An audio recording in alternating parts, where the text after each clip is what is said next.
Hey folks, welcome to section 4.2. This section, oddly enough, like 2.2 and 3.2, is the main event of this unit where we talk about conservation of linear momentum. So we're going to start by deriving it, and then we'll get into more and more detail as we go through. This video is a little notation heavy at the end. So it's really the first part that I need your understanding to happen. The bottom part would be the algebra.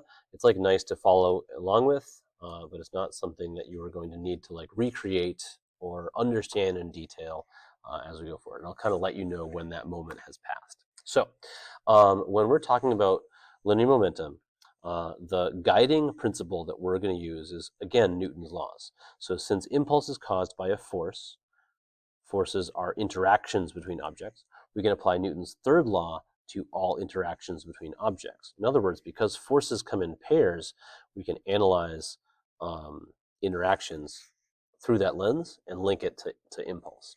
So we have a box and a puck. I forgot to label the puck in both pictures and the box in the picture on the right. So box and puck, and the box is going to be sliding into the puck and hitting it. The puck's at rest, and then they're going to like slide off into the distance at a different velocity. So I'm going to start with a force diagram for each one. Now they're on flat surfaces. We're going to imagine no friction, and for this box, we're going to apply the weight, the normal force, and then the puck. The puck is going to push backwards on the box during that collision. In other words, the puck is to the right of the box in the picture, so the puck is going to push the box to the left. Now for the puck has its own weight that's different from the box. That means it's going to have a different value for normal force, but that's in the same direction. And then when the box hits it, it's going to push the puck to the right. So that's the force from the box. So now we start to apply Newton's laws. Newton's third law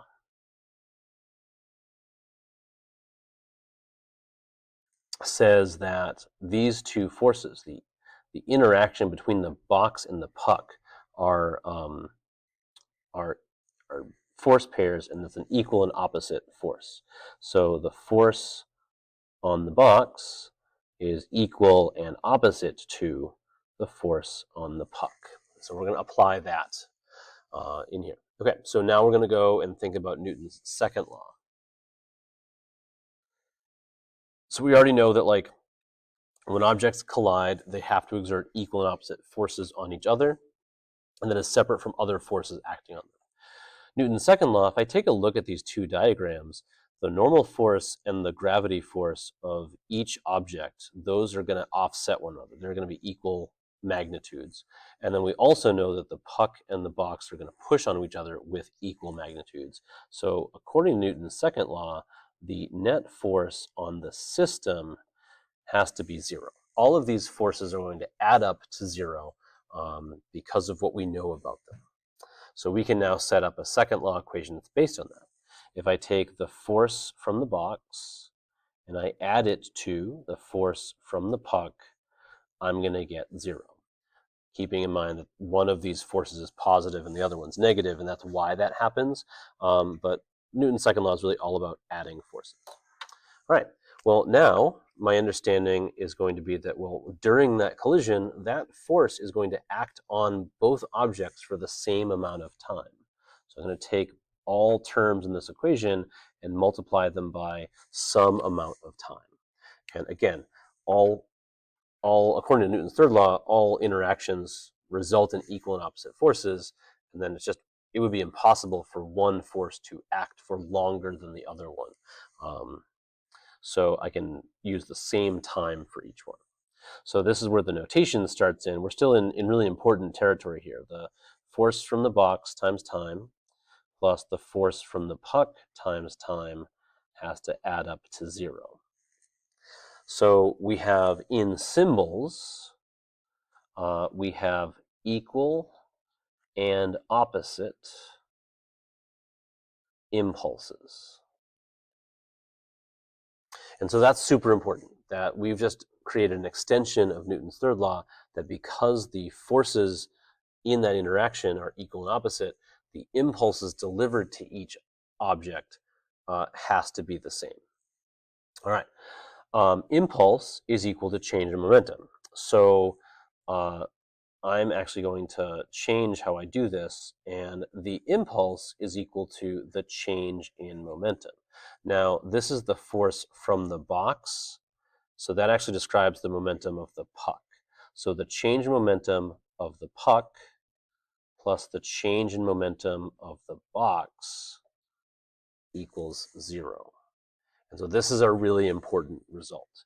What this shows us is that we have equal and opposite changes in momentum. Right. And that actually leads us to our fundamental law in this unit. If the net force on a system is equal to 0,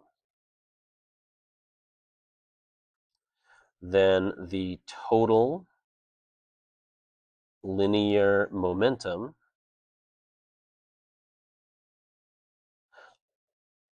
of that system